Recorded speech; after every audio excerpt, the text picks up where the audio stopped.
everybody, it's Miss Leigh coming to you again from my house. Another Sunday school lesson brought to you from yours truly. We miss you guys so much and hope that we'll get to be together soon, but here we are with another video lesson. I hope you're praying for our country. I hope you're praying for our state. I hope you're praying for our church leaders so that we can make some wise decisions when things start to hopefully get back to normal soon. I miss y'all. I miss you a lot. I know Brother Kevin does too. We miss being in the classroom with you when we teach. We miss getting the hugs and the high fives and just, the fun that comes from being in the same room with someone. So just know that you're deeply missed and that we can't wait to see you soon. But today we're going to do another lesson in our Handy Dandy Sunday School book. And today's lesson is going to be on what do you think is on? The Israelites. Again, we're going through Exodus, of course, so it's going to be a lot about that, but we're going to do another lesson. This is, of course, kind of taking up from last week. Do you remember last week we talked about how God provided the manna and all of that, and how the Israelites moaned and groaned pretty much? Yeah. Who does that remind you of? I know it reminds me of me. I totally see myself in everything that the Israelites do, and I think that's kind of the whole point. We all are like the Israelites. We all have those moments where we have high mountaintop moments where we really feel God and we know that things are awesome. And then we have those low moments where we make the bad decisions and we do things we shouldn't. And God's there, thank goodness, to forgive us. So today we're going to come from Exodus 32. So if you have a Bible, you can pause it and look up the chapter Exodus 32. I have it on my handy dandy phone app. And before we get started, I want you to do something. I want you to pause this in just a second when I say pause, and I want you to take a few seconds, minutes, whatever it takes, and I want you to be honest with yourself. You don't have to share it with anyone unless you want to, but I want you to put down on paper or just think of it in your mind the top 3 things that are important in your life. So, what means more to you than anything? What would upset you the most to not have in your life if you lost it? And I want you to think about those things. Or you could even do top 5. But think about it, and I want you to think really hard. So go pause it, think, and then when you're done with that, unpause it. All right. So now we're back. Hopefully you paused it and you came back. If you look at that list, I would love to know what your list says, but since we're not in class, we really can't do that. I hope that your list has at the top the very first thing, and I hope that it's not just because you think it's the right answer, but because it really is true in your life, that a relationship with God is first. And that's okay if it's not, because we're learning, your kids, you're learning these things. But the goal in our life, guys, is for the number one thing of all the things that we list that are important to us is to always be able to say that number one in our life is God. Okay? And that doesn't necessarily equate to being a good person, going to church, giving money. It is about how good you know God, how much time you spend with God. And we've talked about that before, about how we pray, we read our Bible.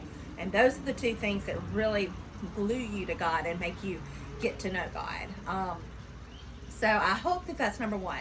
But our story today is actually about people whose number 1 wasn't actually God. Okay, so we know that the Israelites have now gotten out of Egypt. We know when we left the story last time that they were kind of wandering the desert, not knowing what to do. So we're going to pick up in chapter 32. You hear the airplane? We live not far from an airport, so hang on, let me make sure I'm reading this. Yes. So in verse 1 it says, when the people, and this is in chapter 32, when the people saw that Moses was so long in coming down from the mountain. So Moses was up on the top of a mountain. That's where he went to spend time with God. Okay, and sometimes he would be up there for a really, really long time, and I don't mean just a few hours, like sometimes days. Okay, he was spending time getting information from God. That's where he was when he got the 10 Commandments and he brought those down. That's where he spends his time. Okay, And so he was up there for a long time, and it says that the people down at the bottom of the mountain where they were living gathered around Aaron. Remember, Aaron was kind of Moses' sidekick, okay? But they came up to Aaron and they said, come, let's make gods who will go before us. As for this fellow Moses, who brought us up out of Egypt, we don't know what's happened to him. So basically they're saying, Aaron, Moses is never going to come down that mountain. We need to have a God, so we're going to make our own. And Aaron said to them, take off the gold earrings that your wives and your sons and your daughters are wearing and bring them to me. So that all the people took off their earrings and brought them to Aaron. He took what they handed him and made it into the idol cast in the shape of a calf or a cow, fashioning it with a tool. And then they said, these are your gods, Israel, who brought you out of Egypt. And then it says, when Aaron saw the calf, he built an altar in front of the calf and announced, tomorrow there will be a festival to the Lord. And the next day, the people rose early, so they woke up early, and they sacrificed burnt offerings and presented fellowship offerings. And then afterward, they sat down to eat and drink and got up to indulge in revelry. Okay? So, basically, we see this in a lot of things. Last week, they were impatient because they were hungry. This week, they're impatient because they don't have a God to worship, and they're supposed to be doing worship because they know that that's tradition. So they make their own God. What do they make it out of? They make it out of gold. Well, the problem with that is that's not God. Who makes gold? God makes gold. So we're not worshiping God. We're worshiping something that he's given us. And there's a word for that. When we worship things from the earth instead of things that are God, that's called idolatry. How many of you have heard of that word? Idolatry. A lot of times we kind of think of it in the Bible way, and we think about like golden calves or making these fake gods, but anything that we put above God, so if you have that list in front of you and there are other things listed before God on your list, those are the idols in your life.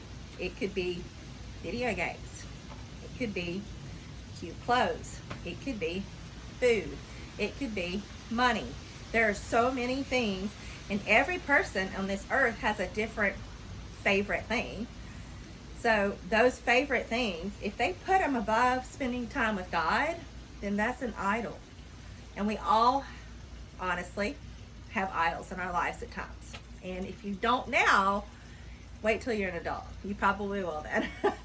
So, poor God. He's so patient. Hey guys, sorry. I guess I better delete some videos and some pictures off my phone. For the second week in a row, halfway through my lesson, my camera shut off on me, and then I didn't figure it out until I get to the very end of giving the lesson and go over to my tripod and find that half of it's gone. It's so frustrating, but I'm using K2's phone now, so hopefully he has a whole lot more memory. I've learned my lesson. I'll just use his phone every week to record until I can clean my phone off. Or maybe I should just spend some time using my own phone and cleaning it off, right? But anyway, here we are, back to our lesson. And I'm gonna try to make this quick. It's frustrating when you've given it all out once and then you have to come back and do it again. But here we are. All right, so I think we were talking about an idol. And we talked about if you haven't had idols yet in your life, if you look at that list and you've got everything right, that's great. But as you get older, life gets more challenging, things become more important, and it can be very trying to keep God at the top of that list. And it's so important that as a young person that you start creating that relationship with God now, spending time praying, spending time reading your Bible, making time for God first and before anything else. And then the payoff will be when you're an adult and life gets a lot harder and more stressful, that relationship will be strong. And so that's really important. But let's talk a little bit about, I hope I'm not repeating myself because I got 8 minutes of the video. Let's go back and let me cover a little bit of how God reacted. Okay, so Moses was up on top of the mountain, and God sees what's going on at the foot of the mountain, and he tells Moses. And guess what God says to Moses? He says, I've seen this people, and behold, it is a stiff-necked people. Now, therefore, let me alone, that my wrath may burn hot against them, and I may consume them, in order that I may make a great nation of you. So that's still from Exodus 32. That's verses 9 and 10. God was ready to wipe out the earth again, just like he did during Noah's time. And the difference, though, is that Moses says, no, Lord, please. He begs them. He begs God to just hold out his anger. It's pretty cool. It says right here, God's wrath burned hot against Israel, but Moses stood between God and Israel. At the top of the mountain, Moses interceded for the people before God. That means he kind of came between them. Just like if you and your sister or brother have a fight and mom steps in to kind of get between you and say, okay, let's fix this. Moses kind of did that.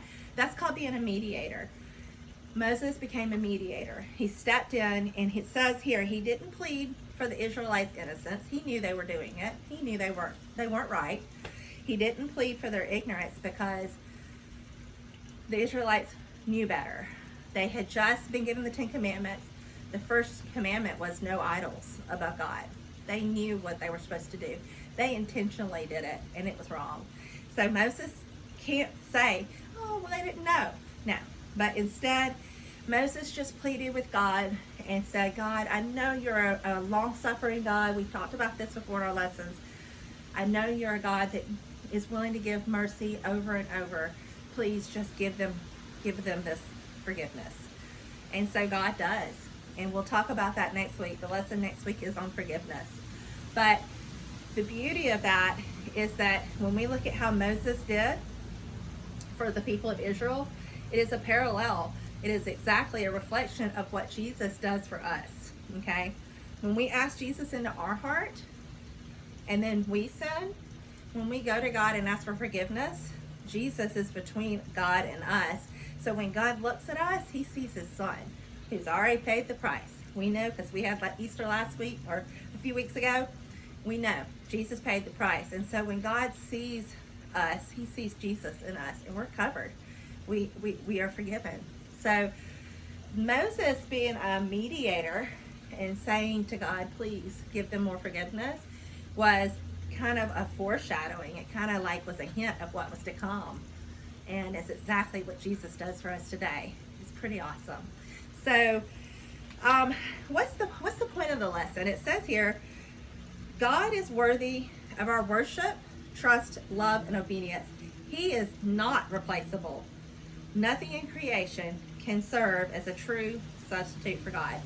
So when we talk about the idols, whether it's a big fancy house with a pool, whether it's $1 million, whether it's, living the dream of being an actor or actress, whatever it is that is so important in your heart, whatever was number one on your list, whatever your biggest dreams are, just remember that when we lay our head down on our pillow and we pass away, one day, we'll breathe our last. We can't take any of that with us. None of that goes with us. The only thing that we can take with us is our relationship with God. So, all the things that are here in God's creation, while they're good to enjoy, they should never take the place of what is God and our time with God. And that's the lesson in this.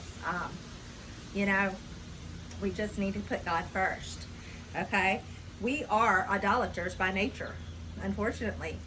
Just like in the very beginning, when Adam and Eve took a bite of fruit from the tree of knowledge, they were putting their own knowledge before God. That was their idol. Every day when we sin, those things are our idols at that moment. And that is why we need Jesus, the biggest mediator there is around. So, it says God sent himself as a mediator to take the punishment we deserve. Those who believe in and trust Jesus as their mediator are free from punishment of idolatry and are given a new heart. So if you have Jesus in your heart, you're covered. If you don't have Jesus in your heart, you need to talk to Brother Kevin, and let's get that figured out. Let's talk about it. Let's see where your heart is in that. Okay, Brother Kevin loves to talk to kids about that. That's his job. That's his calling. It's what he loves to do. So message us and let us know if you want to talk about it. If you don't think you have Jesus in your heart, then that's a question we need to get answered. So here's your homework for the week. I want you to look at your list And I want you to think about what was it, number one. If it was something that wasn't God, this is a really good way for you to stop. We're home. A lot of distractions are taken away. Let's talk about setting up routines and habits for getting you to connect with God every day. Whether it's the first thing you do before your schoolwork, the first thing you do before your breakfast, whatever. Or if you want to do the last thing you do before you go to bed, whatever. But set aside time for God every day to pray and read your Bible. Okay? Plug yourself into our Sunday school lessons. Plug yourself into Brother Kevin's services that he puts online for y'all. Watch church online with your parents as a family. All of those things help draw you in and make that relationship with God number one on your list, okay? So if God's not on the top, we need to bump. We need to get him up to the top, okay? And if he is number one on your list, just keep doing it. Keep working at it. Keep getting to know him, because it pays off in the end. Yeah, that's it. Next week we're going to talk about God's forgiveness. And there's a lot of it. I think we've figured that out by now. So that'll be a really good lesson. But this week, focus on what's number one in your life. And let's try to make sure it's God. And we love y'all and we miss you. And we hope you have a really awesome week. And I really hope we get to see you soon. So y'all be good and we'll see you soon. Bye.